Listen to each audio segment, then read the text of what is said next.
Hey guys, and welcome back to a brand new video. In today's review, though this one's more like a preview since this game isn't even in early access yet, this is a pre-release build of the game. We're going to be checking out Viola. Now this is actually made by just one guy, so a massive thanks for the really early copy of this game. And yeah, just keep that in mind as we go through this video.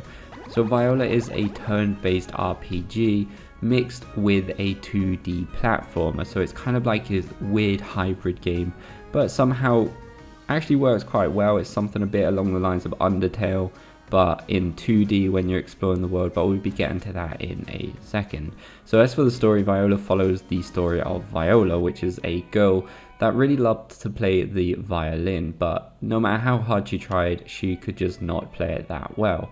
One day she was actually about to give up, but then the violin actually teleports her to a fantasy world where music is everywhere, everybody's got an instrument, everybody knows how to play the instrument really well.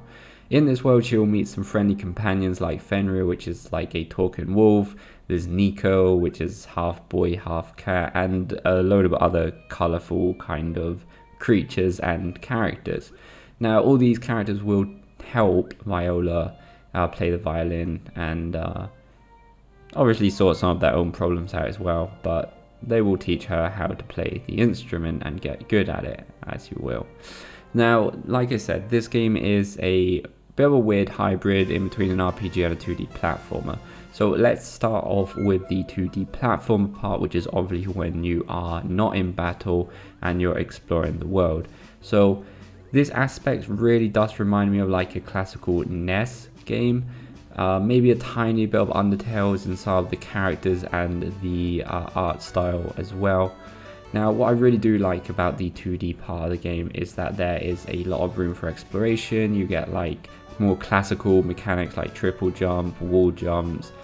Each level's got different mechanics like flying in a cannon to get to secret areas and stuff like that. You can also play different songs with the instrument once you learn them later on in the game. That will unlock other doors and stuff like that. And another thing that I even know is a little thing, I do like the fact that you can actually see where the enemies are, so there's no random encounters that you are not really looking for. If you want to fight, you can fight, and if not, you can just jump over them or avoid them by going or taking another path. Now, while you're exploring, you can find items and stuff like gems that will boost your character stats and stuff like that. And this is obviously now getting into the RPG part of things. Now, for the menu, it's a really simple kind of RPG type menu. You can use potions, change your party members, equip gems to boost your character's stats, but that's really about it. At least in this build, you can't change weapon, you can't do anything like that. Hopefully what they will do in the full game is allow you to use the character's spells in the menu, because like you can't use the ability to heal another character by using one character's spell, but maybe that's something that will be added to the game. Like I said, this game's not even in early access yet, so just really keep that in mind. There's a lot more to come on this game.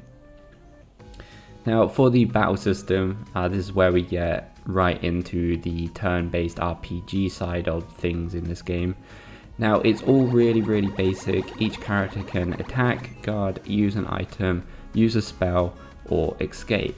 Now, however, every attack or spell will have its own unique kind of quick time event, and it kind of combines really well. It kind of feels like a rhythm game. You'll have to like press a button at the exact right moment, hold the button down, or smash the button.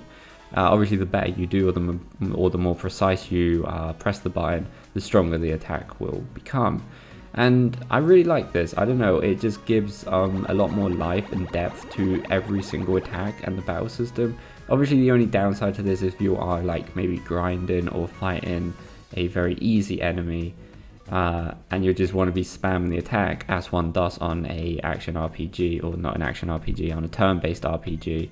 You can't really do that because if you don't really press the buttons right, you can actually fail the spell completely, so it doesn't even cast, or the attack simply won't do any damage at all.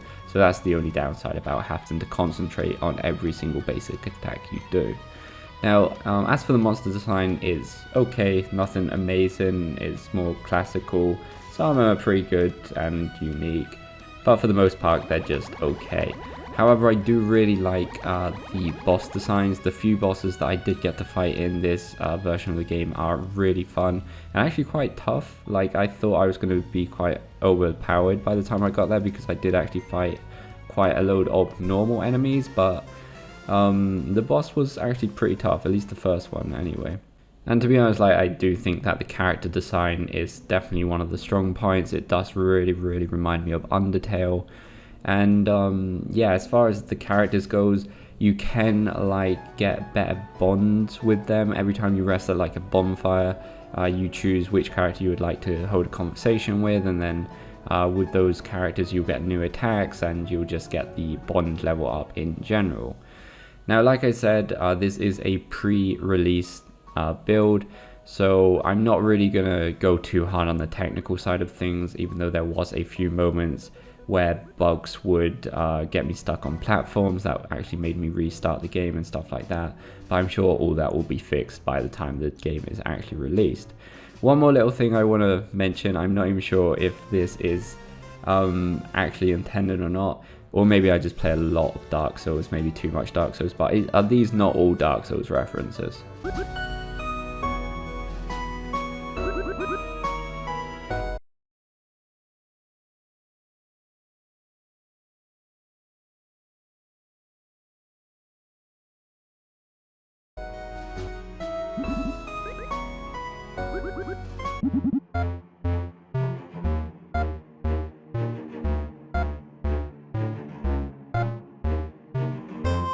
But if I did have to give a score to the game that I would like to see in the next few months, I would definitely go with an 8.5 out of 10, because I like, this game could be really good. Like, this could be maybe not the next Undertale, but I really do like the feeling of this game, and it got me a lot more hooked than I expected. This game came to my inbox out of nowhere. I didn't really think much of it.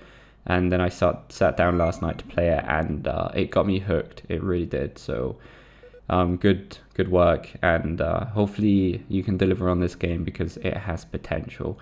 This game will be available on Steam, early access 23rd of July 2019. But yeah, guys, hopefully this was helpful. If it was, please go like and subscribe, and we'll see you next time, guys.